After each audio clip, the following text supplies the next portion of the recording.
Good evening. Oh, that was loud. I know. It's a nice welcome, right? So my name is Ron Sisler. I'm the dean. I have the distinct honor to be the dean of the College of Health and Human Services. And I'm going to provide a little welcome and a little understanding of what the Burian Lecture is all about. And then I'll pass it on to Dr. Betty Dennis in a second. My pronouns are he and him. The Burian Lecture Series was established in the memory of the founding dean of Western Michigan University's College of Health and Human Services. I think now I'm the fourth dean of the college. Dr. William Bill Burian was a professor and the dean of the college from its initiation in 1976 until, unfortunately, his death in 1988. And my understanding is that he loved to travel. Dr. Bill Burian loved to travel, but unfortunately he came down with a airborne illness due to his travels. And when he came back, he actually passed away. Actually thinking of it now, doing what he loved to do though. So he was a tremendous advocate of health and the human services internationally. To continue Dr. Burian's legacy and honor in this outstanding profession and of his achievements, the university, in conjunction with the College of Health and Human Services, established the Burian University Community Lecture Series the year after his passing in 1989. This lecture series, it's usually every other year, we're doing 2 this year, focuses on community and educational issues in the health and human services from a problem-solving perspective. It brings together students, faculty, community professionals, and service providers, and the citizens of Southwest Michigan to interact with leaders of national stature. The endowed lecture series emphasizes the quality of health and human services that are the essence of Dean Burian's mission, and it's threefold: preparing people for leadership roles who understand their professional tasks in the context that embraces wholeness, beauty, and challenges of life; fostering multidisciplinary education within the college, within the university, across the university, and across professional communities; and encouraging a comprehensive service system that is responsible to all citizens. I believe the work of Dr. Shuster, who is our guest speaker tonight, is aligned perfectly with the mission of this lecture series in addressing societal concerns and community impact. And now it is my distinct pleasure, wait, Betty, a little bit, my distinct pleasure to introduce to you Dr. Betty Dennis. Now, Dr. Betty Dennis is a faculty specialist in the School of Interdisciplinary Health Programs. She is also our inaugural director of our College of Health and Human Services Office of Diversity, Equity, and Inclusion. And by the way, we are the only college on our campus that has an office dedicated to DEI. So I get emotional when I talk about Betty. She's just tremendous. Through Dr. Betty's Dennis's leadership over the years, the college has been honored with WMU's Excellence in Diversity Award from WMU's Office of DEI, not just once, but twice in 2019 and 2021. Please help me in welcoming Dr. Betty Dennis. Betty. Thank you. So I'm gonna take my time to get over this way because I have on slippery shoes as well.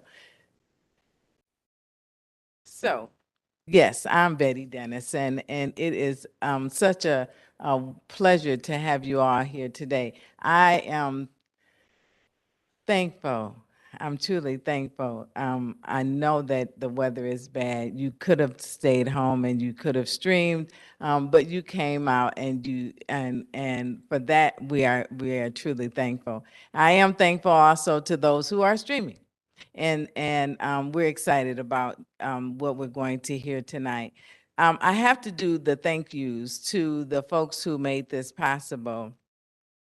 Of course, Dean Sisler and the College of Health and Human Services leadership team have been instrumental in the support of diversity, equity, and inclusion. We have a DEI committee that's also working very hard to make sure that we bring speakers such as Dr. Schuster so that we can learn more and do more to help people. I want to thank the Department of Sociology and Dr. Gu, who have been wonderful collaborators in making sure that this program goes off without a hitch. And then, of course, Dr. Sandra Borden and the, let me get it right, the WMU Center for the Study of Ethics and Society. Oh, as well as Dr. Jennifer Harrison and the School of Social Work. So please thank if you know them, if you see them, let them know how much we appreciate each of them. So I'm going to put it in the hands of two people.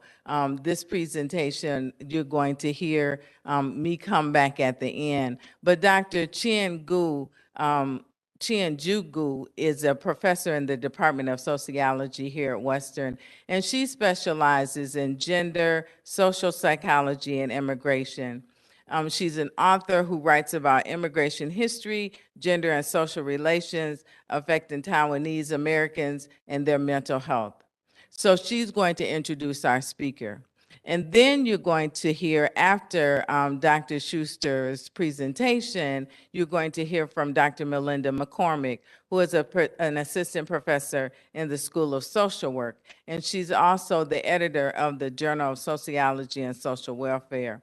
Her research is concerned with inclusiveness and diversity, and her publications focus on the experiences of LGBTQ young adults and on the experiences of women in higher education in the STEM fields. So I am going to leave it in their hands, and I appreciate you.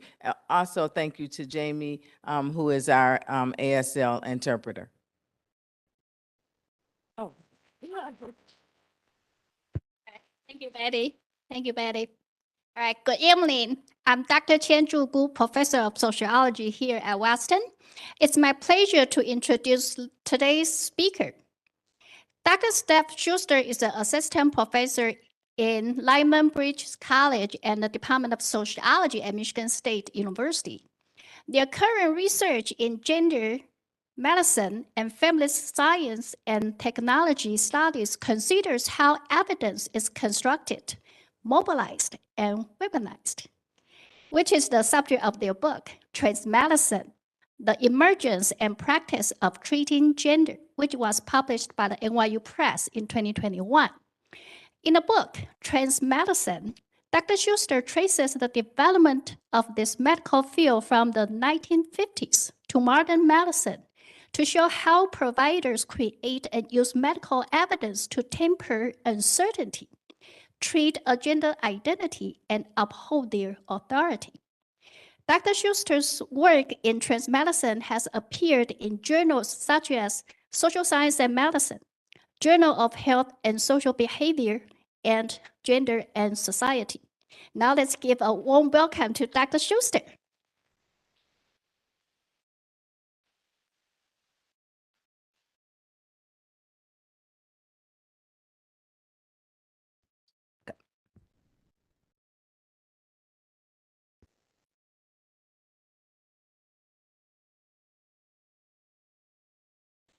All right. I am so used to being behind a computer screen that this is a completely different experience for me. Thank you everyone so much for the warmness and the welcoming of me onto this campus. I have only been to Kalamazoo, I think once for a quick stop for some Mediterranean food and then kept on going to Chicago. So it's been great to spend a little bit of time and meeting a lot of the students and other faculty on this campus. So thank you. I'm probably going to speak for, I don't know, about 35, 40 minutes or so. And what I'll do is, like sociologists might, I'm going to start off by setting up the case. So I'll I'll set up the case, and I'm going to bring you into a moment at a healthcare conference. A young medical doctor tentatively raises her hand in a darkened auditorium that holds 300 of her peers and asks the panelists at a transgender healthcare conference how they make decisions about enabling or blocking access to hormones for trans patients. The young doctor continues to reflect upon how she struggles the most with patients who are non-binary identified, meaning that their gender identities are neither woman nor man, but somewhere outside or beyond these categories. One panelist who's worked in trans medicine for over 20 years chuckles, leans into the microphone, and explains that, quote, it's sort of like spidey sense, you know, you have to feel it out. The audience laughs as they nod their heads in agreement that when handling uncertainty in medical decision-making with trans people, that one must trust their gut instinct or so-called spidey sense. Sitting in the audience, I was taken aback at this exchange. So all of the training that medical providers receive in internships, in residency programs, and in the years beyond medical school advances their knowledge and confidence about offering the best medical treatment possible. They look to published research when they're presented with ambiguous cases. They call each other on the phone or knock on their colleagues' doors when they're unsure how to diagnose or treat patients. And to maintain their licenses to practice medicine, they're also expected to continue their education through regularly attending conferences, much like the one that I was attending during the Spidey Sense scene.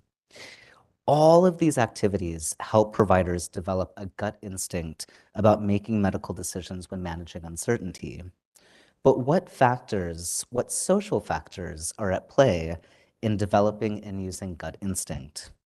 Social science research consistently shows us that there are multiple ways that can help providers either justify or refuse to allow trans interventions. What is less understood is how informal and subjective evidence becomes crystallized, established, and perpetuated as providers accumulate knowledge and experience in gender-affirming interventions. My book, Trans Medicine, begins as an acknowledgement that providers of trans medicine have established authority over gender and asks, how has medical authority over gender happened? What has become normal and legitimate through decades of practice in trans medicine? And what are the consequences of these trends for trans medicine and the medical establishment more broadly? My book is an effort to move towards these answers and find opportunities for a more inclusive and just healthcare system. So one of the paradoxes that I want to kind of talk through for just a second is that since at least the 1950s, when trans medicine began to coalesce through, and it was just a few providers, but a few providers who were sharing information. But even at that time, there was a lack of agreement on whether being transgender was a mental health disorder or if the mind is immutable, so the body should be changed to align with the mind. This is a curious unresolved tension, as much of Western biomedicine is built on the assumption that disease is present in the body and remains distinct from the mind. But what happens in trans medicine is that rather than resolving this debate, providers operate from the tacit assumption that trans identification represents both a mental health issue and biological illness. Yet this very idea creates a situation in trans medicine to operate from kind of competing logics, both therapeutical and also medical. And this situation challenges providers' claims to expertise.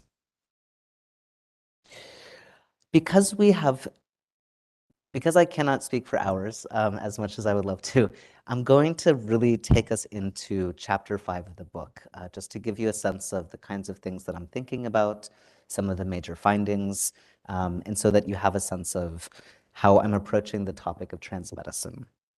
So the research questions that will guide my talk tonight are, how do providers of trans medicine manage expertise? And what are the unintended consequences in medical decision-making and working with trans patients?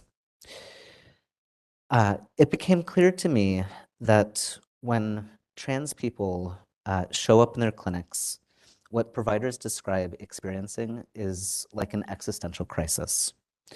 Providers are rarely trained in offering gender-affirming interventions. Trans healthcare, as we talked about in class today, trans healthcare is mentioned, if at all, on the one diversity day that occurs during a typical medical student's education.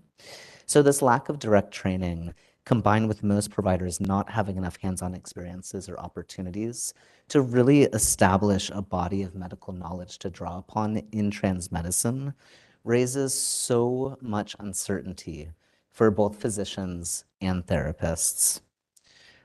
The mere fact that providers that I spoke with traveling around the country richly described concerns about the lack of evidence and experience signals something sociologically important about all of the contexts that shape providers who make this claim and those who work in trans medicine. I was going to do a little bit of literature review background, but I'm actually feeling compelled to skip over that tonight. So just to give you a sense, I'm thinking a lot in this book about uncertainty and expertise, how sociologists approach this. A lot of my work is also considering what is evidence-based medicine, where does it become a little difficult to interpret, what happens when it's called upon, but there isn't a lot of great evidence that supports those claims to evidence. And we'll just go ahead and skip right through this literature. What I do think, though, is important to highlight is that at the time of my writing the book, there were very few studies on trans studies, especially in social studies of medicine and how they come together. Especially in the ways that providers make medical decisions as it works with trans people. So in a lot of this work, I'm really thinking through how medical providers negotiate claims to being experts in authority and knowledge of trans identities in medicine, oftentimes to temper down their own uncertainty in how to work with trans people. I do think it is, though, important to talk a little bit about my methods, even though I skipped over the background. So in part one of the book, I'm looking through archives from the Kinsey Institute. These are letters of correspondence between medical providers between the 1950s and the 1970s. And I'm really analyzing how it is that, given that trans medicine is really just starting to take off during this time, how do medical providers and eventually therapists learn how to work in a completely new area of medicine? And then in part two, I turn to how does the development of trans medicine, the knowledge base that's being accumulated, the way of thinking about trans people, how does that travel over time into contemporary trans medicine? For part two of the book, I'm drawing on in-depth interviews with physicians and therapists from around the country. And I also went and I observed healthcare conferences. So much like the scene that opened tonight's talk, I would go and sit in the audience and listen to how providers teach each other about how to work in trans medicine. In chapter 5, what I'm really going to get into is thinking through how does this group of medical professionals hold up their ideas of expertise when they don't often have a lot of clinical experience and there's not a lot of formal training. And as I'll talk about, there really are two different kinds of experts. So the first one that I'll present and offer a lot of examples are those that I call uncertain experts. These are providers who lean comfortably into a lot of the uncertainty that is pervasive in trans medicine. They were flexible in their interpretation of clinical guidelines and protocols for working with trans people, and they were open about acknowledging that new medical fields were really difficult because sometimes there is a lack of scientific evidence, lack of clinical experience, and lack of direct medical training. They were also open to sharing that they were anything but experts in trans medicine. So uncertain experts describe challenges along the way in reconciling that tension that they face in being called upon as experts while having such a crumbled foundation upon which to stand on expertise. There are three primary ways that uncertain experts kind of leaned into and demonstrated their flexible expertise. The first is invoking humility, using gut instinct, and redefining expertise. So I'm going to offer examples from interviews or the healthcare conferences just to take us through this. All right. So on the first one of invoking humility, I'm going to bring us back into another healthcare conference. So it's the opening remarks to the morning plenary at the 2013 National Transgender Health Summit in Oakland, California. The past president of the World Professional Association for Transgender Health, or WPATH, Eli Coleman, spoke with enthusiasm about how the latest version of the standards of care for working with trans people were crafted through a working group of leading experts in the field of trans medicine. He wove the story of WPATH as moving from an organization that used to pathologize individuals to one where patient-centered care was at the heart of the organization's philosophy, and evidence-based medicine formed the structure for the new standards. But then in a very quiet moment, Coleman paused, looked out into the expecting audience and said, quote, "We, psychologists, have to humbly acknowledge that we don't have a scrap of evidence that shows that therapy is critical. While this was stated in previous versions, it's now clearly stated that psychological counseling is not a requirement to access medical interventions. We still maintain, when deemed necessary, a referral to a specialized health professional is recommended." So for folks who maybe don't know a lot about the intricacies of trans medicine, the quick preview is really that beginning in the 1960s, trans folks had to seek out a therapist, usually undergo therapy for 6 months. The therapist would write a letter of recommendation, and then the trans person could go back to the primary care physician and start hormones. This practice went on up until 4 years ago. And the WPATH did just release a new clinical guideline and standard. But what's interesting is in this moment, the president of WPATH is saying, at no point in time did we ever have any evidence that psychology, like that therapy was needed in the first place. No one in the audience reacted to this admission, other than to nod their heads in agreement. But what also struck me about this particular moment in the conference is that on one hand, psychologists have been asked to evaluate trans people's readiness for medical interventions. And on the other, here Coleman is suggesting that no evidence ever existed in the first place. But I also want folks to pay a little bit of attention to what's happening at the end of the sentence. So Coleman contradicts the logic of the previous sentence by noting that when deemed necessary. And these words are crucial in understanding the tension in trans medicine and deciding under what conditions it might be deemed necessary to refer a trans person to a therapist in the first place. So by invoking humility, it leaves open as an open question under what circumstances a therapist is necessary. Like Coleman, many of the uncertain experts would invoke humility through the rhetoric of, "We're doing the best we can." So Saul, a primary care physician, shares, "If I'm treating someone with lung cancer, there are clinical studies where the N equals 3,000 people, or 6,000 people started on a new antibiotic. For most of the trans studies, we saw 4 trans women and treated them. That's bothersome, but it is the reality, and I just deal with it and say that's the best that we can hope to do." So this comes up a lot, and I think that it certainly is coming up even more in our current political landscape.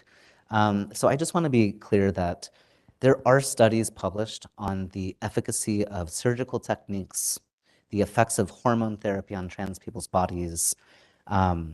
There are also a lot of studies out there about the mental health benefits that trans people accrue from having easy access to affirming hormones and interventions.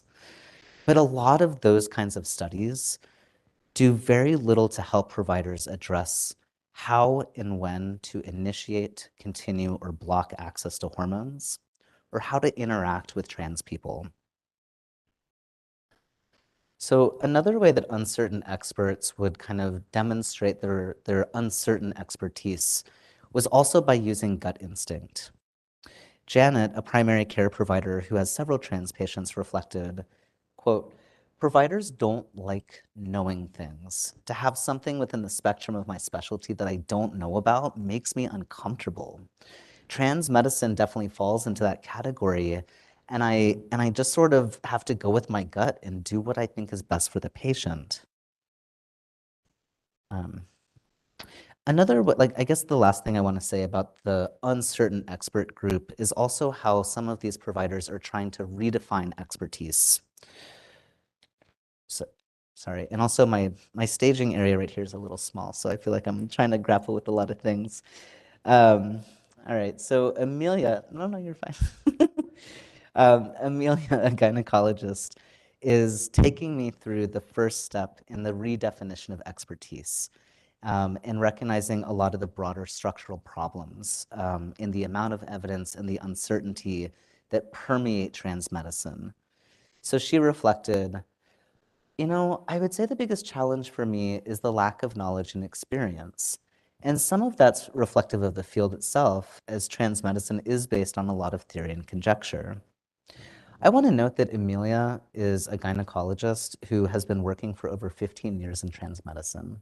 And just has this incredible wealth of experience and knowledge about how hormones affect the body. After all, as she explained, quote, I work with estrogen all day long. Yet she noted that a major difference between working with cisgender women and trans people's bodies is that trans medicine is really asking for her to extrapolate her knowledge from one area and type of body and try to apply it to elsewhere. For certain experts, as they began accumulating more experience, they began to identify some of those structural barriers.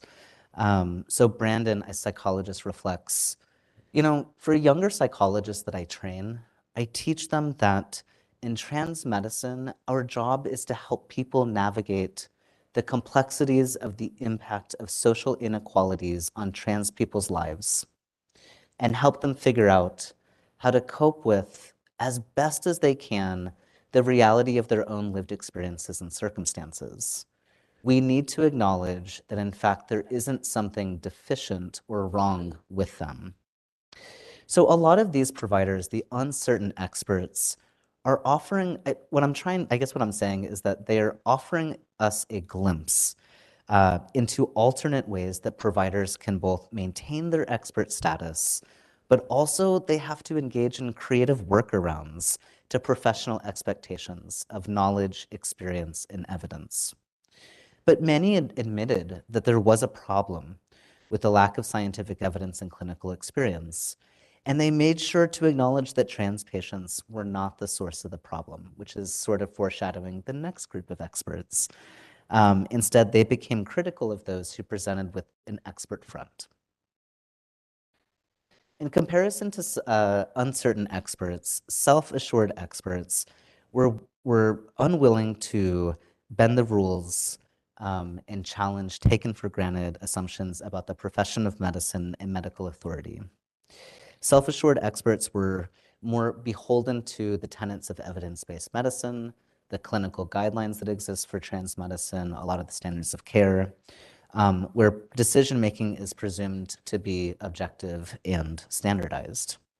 In response to the uncertainty that this group experienced in trans medicine, they oftentimes shifted their own uncertainty onto trans people, who then were expected to convince providers that they were certain about gender-affirming interventions.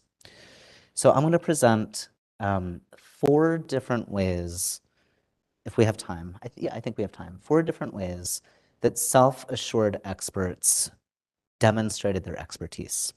And I do want to note for folks in the audience that this is one of the places where I just want to offer a note that some of the quotes I'm going to present are a bit insulting. So,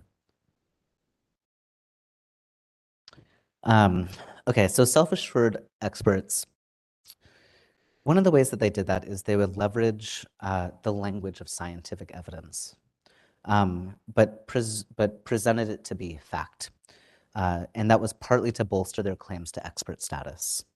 So during a grand round session on new research in trans medicine that was organized on behalf of a local hospital, the presenter, an endocrinologist, looked out into the crowd. It always seems to be happening in these crowd spaces. I don't know, I think that's a different paper to write.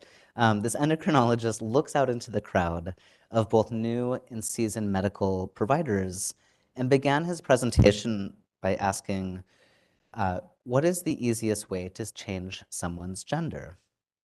And his response, castration. The audience erupted in laughter. The point he's making, I think that he's making, I'm going to do the interpretive work of the interpretive science here. The point that I think he's making is that removing an individual's gonads would help that person's body absorb the hormones that were introduced through hormone therapy. However, this endocrinologist is insinuating that one's bodily configuration determines one's gender identity. In further detailing the goal of treatment, the endocrinologist continues to explain that, quote, for females to males, the goal is to stop the menses. That's going to be the single most important thing that you do. They no longer will have a sense of belonging to another gender.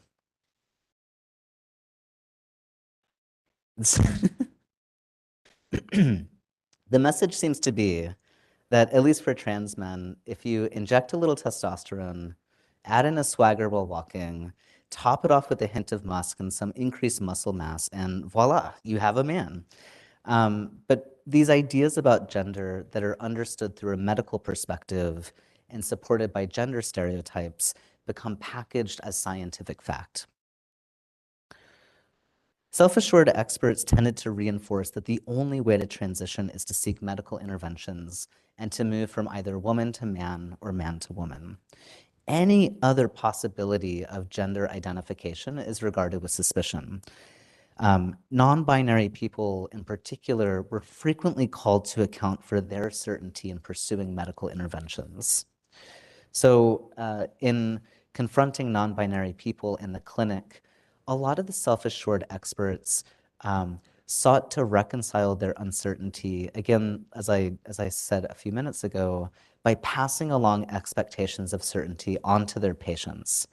So Annie, a social worker, shares, yeah, non-binary identification is problematic in the sense of you certainly don't want to, if they're still unsure, it makes it as unsure for the provider. And I think one of the professional responsibilities is making sure that people really understand some of the less reversible nature of some of these treatments. And I think sometimes they have very unrealistic ideas like, well, I just want to do this for a while and then I'll be okay. And then if I don't like it, I'll just do this other thing instead. What I want to point out here, in some of these quotes, there's just so much going on.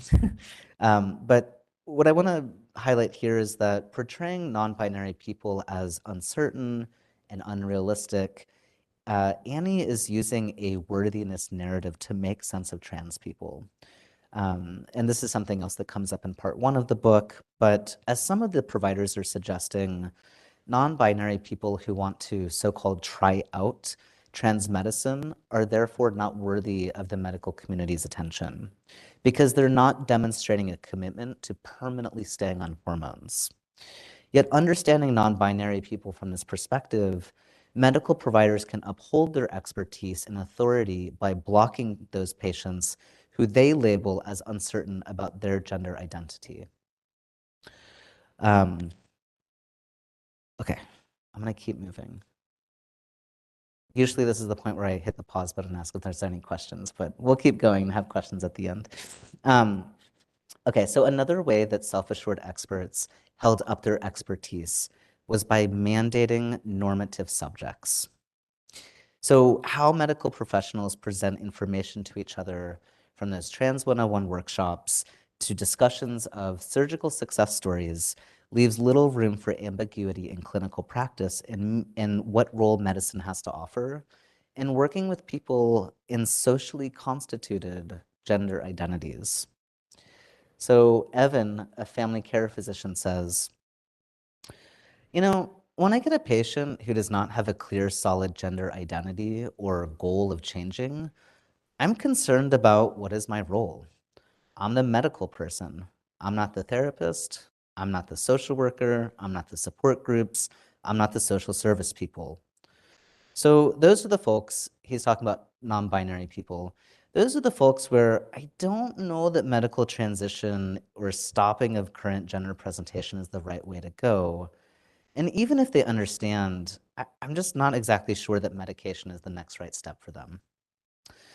So what Evan is talking through here is that for trans people who seek medical interventions, they need to assure providers that they are, scare quote, truly trans. In the process, trans people are mandated to be good, normative, worthy patients who can clearly articulate why they're seeking medical interventions to avoid gatekeeping. These practices are not without consequence, as trans people seek medical interventions are always under the surveillance of medical providers who have more power in health encounters. I've got one more example that I want to share before I start moving a little bit to wrap up. Self-assured experts were much more likely to assert their medical authority. And there's a lot that's going to happen in this quote, so I'll talk through it in just I'm going to grab some water first, actually. All right, so this nurse practitioner is once again reflecting on non-binary people and says, I ask my non-binary clients who are seeking medical interventions, what are we trying to do and what is the goal? If it is truly someone who wants to, for the rest of their life, maintain an androgynous appearance, I can't do that. Living in an androgynous place in the world is great, but difficult. And anyone who's really transitioning will tell you that that's not their purpose. And that year starting hormones is hard, socially, for employment, for family. So I want to talk to non-binary folks for quite some time about why they would want to stay there in an ambiguous gender presentation. I usually let them for 3 years. There's no evidence to suggest why 3 years, that's just my feeling. But after that, they need to go back to the therapist, talk about what they really want, and make a decision. I feel like we could have an entire semester of material around this particular quote, so I'll just kind of hit the highlights here. Part of what's happening with this nurse practitioner is really demonstrating the full weight and power of medical authority when someone is using their gut instinct to make decisions about who is and who is not so-called worthy of accessing gender-affirming care. And for this nurse practitioner, his feeling is that non-binary people are, it actually reminds me a lot of the misconceptions that exist about bisexual identified people, as bisexual identified people often have to contend with this false notion that they're going through a phase and that they eventually will pick one or the other. And I think that non-binary people also face similar challenges in people questioning the authenticity of whether or not they should be able to access hormones. And for this nurse practitioner and others, and all of the quotes that I'm offering, they're examples of broader themes and patterns from the data. But I think what's also happening for this nurse practitioner and others is that part of the questioning of non-binary people for fitting into like this normalized trajectory for physical transition, it not only helped self-assured experts temper their uncertainty, but it also helped them accumulate authority while mandating conformity to gender expression. So as medical providers are rerouting the expectation of certainty onto patients, some patients are at risk for being denied care. So just to wrap up, just a summary, there were 2 common strategies that I discussed about how medical professionals deal with the challenges of expertise. There are some providers who work with trans people who are uncertain experts. These were the folks who were much more likely to lean into uncertainty, to prioritize patient care, to acknowledge their limitations as medical providers. And then there were self-assured experts who felt compelled to uphold their medical authority, sometimes at the dismissal of trans people's needs. So, confronted with the lack of evidence to guide their decisions and often little experience with this population, providers do face a considerable degree of uncertainty in medical decision-making. So in looking at how providers attempt to impress upon others that they are knowledgeable and competent to work with trans people, medical providers are uncomfortable with the possibility of not knowing what they're doing, but some experience even greater discomfort acknowledging it to their patients or to the public. So the performance of expert sometimes becomes transformed into the reality of expertise. And some providers of trans medicine have begun to believe the performance. And yet there are also some far-reaching implications given the findings of this work that I want to just ask for a few more minutes of your attention. Some of the broader implications are when medical evidence is a social artifact and is mobilized by providers to help them build up their expertise, it can become weaponized when it's used against people and their embodied experiences with gender. Confronted with the lack of evidence to guide their decisions and often having very little experience with this population, providers face a considerable degree of uncertainty. But in how they teach each other or how they learn to work in trans medicine, providers sometimes frame themselves as experts to mitigate their own uncertainty in working with trans people and to uphold their authority. I think another broader implication is what trans medicine can teach us is how power structures can become reciprocal. So I just want to briefly return to the very first slide that introduced this talk. So here we learned that when trying to assess whether or not a patient is ready for medical interventions, a nationally recognized provider quipped that it's, quote, sort of like Spidey sense. As a consequence of these practices of managing expertise, providers allay their concerns related to uncertainty onto trans people, who then have to assure providers that they're certain about pursuing trans-specific medical interventions. And as a result, non-binary identified people or non-normatively gendered trans people become subject to the scrutiny of the medical field as they become named and explained away as inauthentic expressions of trans identification. Meanwhile, in these same moments, providers' authority is upheld and relieved of scrutiny from the broader medical community. Looking beneath the surface, we can see that providers, like most humans, may have a difficult time reconciling explanations for their behaviors and may even unintentionally perpetuate healthcare inequalities in their work with trans patients. But when providers apply medical ideas and pseudoscience to socially ascribed categories and identities, patient self-determination is undermined in clinical encounters and in accessing healthcare. So the case of trans medicine involves a clash of ideas about pathology and one that has very real effects on people's bodies. So there are a lot of questions that remain about the future of trans medicine, what it might look like, where we're moving, and how medical uncertainty can be resolved in ways other than doubling down on medical authority.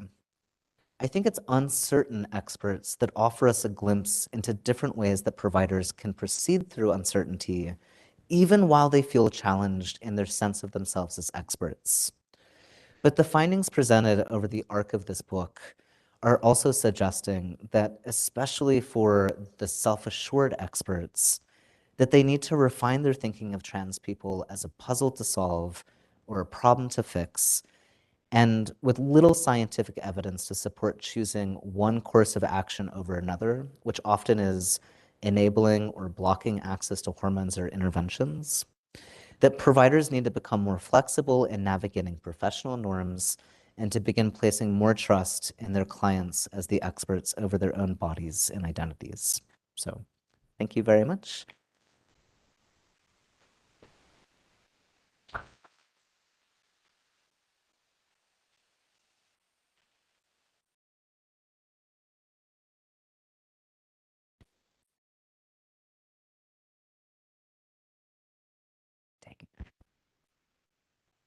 Share with me? Yeah. But you're gonna have to answer questions. Oh. Yeah, do you have an extra mic? Should I just be loud?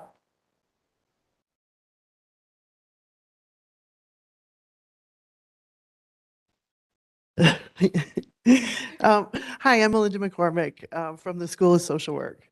And I have been asked to help with questions and answers tonight for this presentation. I have several questions that I can ask, but I would rather start with questions from folks who are actually here, if anybody has a question they'd like to ask.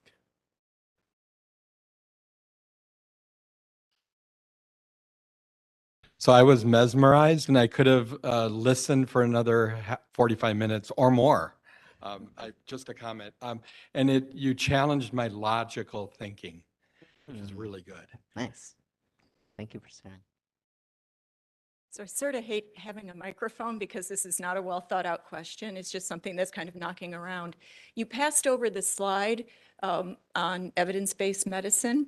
I'm wondering if you could talk a little bit more about that, because I think that, I think evidence-based medicine is actually kind of dangerous, right? Yep. It's sort of put forward as this standard, like now we have reasons for why we do X, Y, or Z, Yes. but that set a sort of mindset that the whole, as in everyone, is sort of determines what happens to everyone, to each individual. And so when you were talking, particularly at the end, I was thinking a little bit about reproductive health, right? Which is where evidence-based medicine is also kind of, has also impacted things like cesarean rates, right? Because a woman doesn't really know what's going on in her own body, but the evidence tells us that when this happens, we must do this, that, or the other thing. So I'm wondering if you could just talk more broadly about the kind of power of evidence-based medicine and what it means for certainty and uncertainty. Yeah, it's a great question. I teach a lot of health and medical classes, and we just had a class on evidence-based medicine and uncertainty. So I feel like I'm cheating a little bit by the question. So if we think about evidence-based medicine as really a movement that arose in the late 80s, early 90s, out of concerns that there was variation in clinical practice. So if I show up to Dr. A and Dr. B with the same symptoms, I should more or less have the same diagnosis. But what was, like the problem was that that was not actually happening. So evidence-based medicine arises at this moment to create more of an evidentiary base for medical decision making. And we know, of course, that randomized controlled clinical trials are at the top, and like anecdotes or case studies are at the bottom. Where trans medicine enters this conversation is really fraught, and so I just want to be careful and slow step my way through this response, because the question of evidence is the very place where there are also attacks on medical providers and also trans youth and their parents because of the question of evidence in trans medicine. So, if you look at, and again, we have to think of that hierarchy of evidence. So if you take the clinical guideline for transgender medicine and look at all the footnoting, what you will see is they're pointing to studies that then are very also footnoted that say does not meet the evidence standard, does not meet the evidence standard, does not meet the evidence standard. And that can become really worrisome for medical providers, and it can also be used in very particular ways by other stakeholders.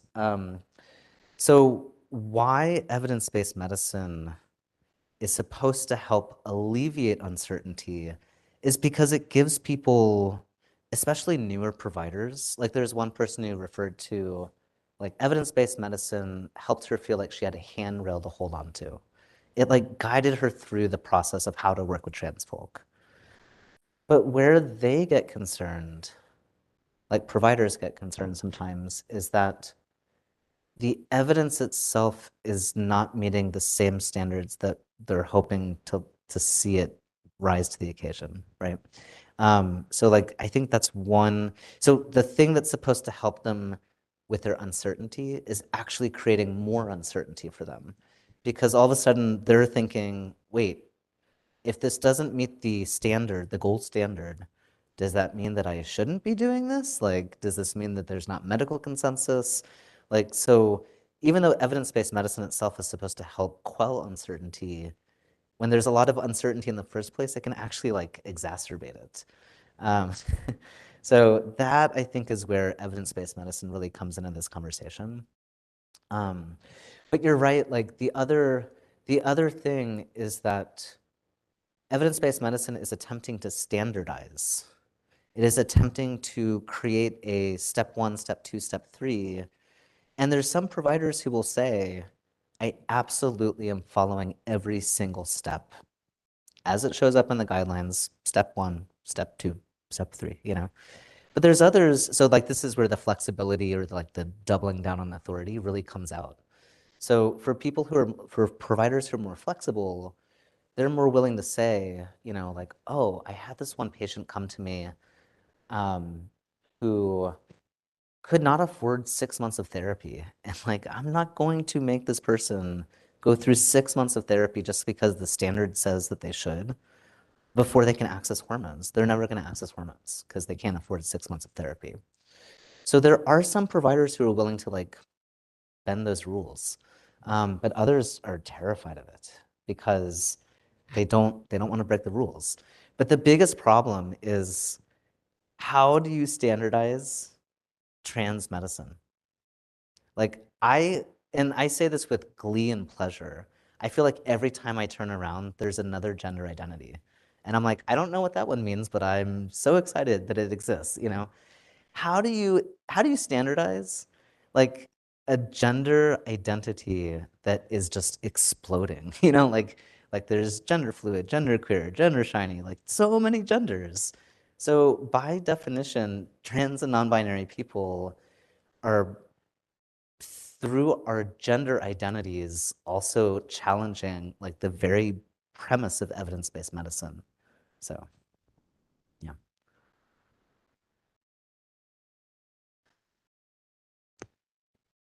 So thank you. And related to that, I was just thinking about how expertise is defined as medical expertise here. And so kind of to your last point, it's like historical and cultural understandings of transness and ways that that's being defined by trans people themselves. So a couple questions, like, is that something that you look at, kind of expertise beyond medical?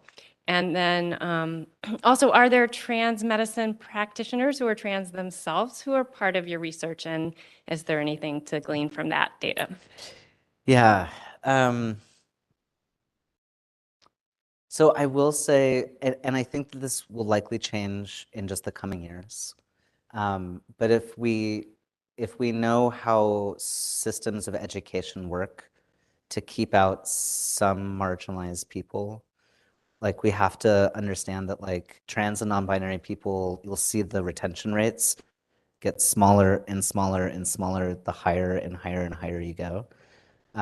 So for a long time, like there just were not a lot of trans or non-binary identified, especially especially surgeons and not physicians.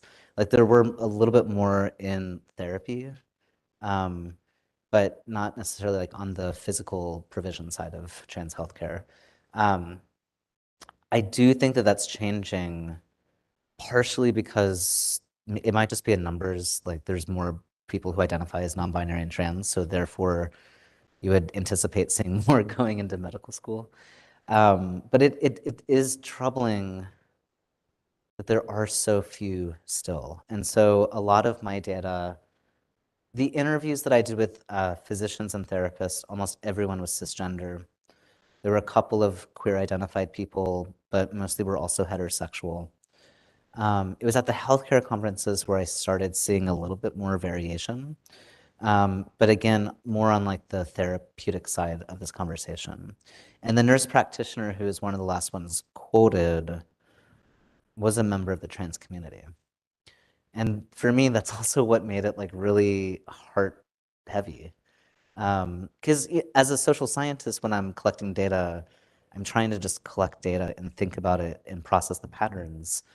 But if you're someone who also studies a group that you're a part of, like it's almost like a bifurcated, like I can sit with the data and be with the data and analyze the data as a social scientist and also think about what it means like for my community. So like those are hard moments to like listen to, or like the endocrinologist who's talking about castration as if that's funny. So, and your first question, sorry, I've sometimes I meander off track a little bit and yeah, I mean, a lot of my work is mostly thinking through medical expertise and scientific expertise. But, like the one thing I guess what has always struck me as really interesting in trans medicine is we're talking about expertise over gender. And so sometimes, usually when I'm in the gender studies crowd, not necessarily like a medical crowd, but I will say, if I have a toothache, I'm gonna go to my dentist. And because I just don't have the skill set, if my car breaks down, I'm gonna go to the mechanic.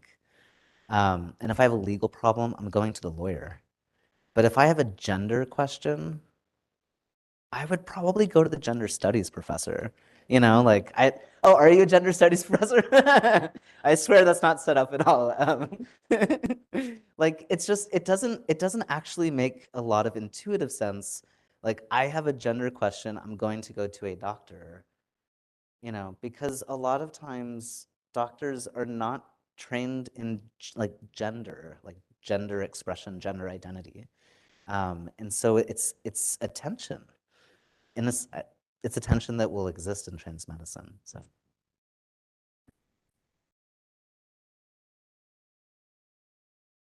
We have a question from the live stream, and I'm just going to repeat it as written.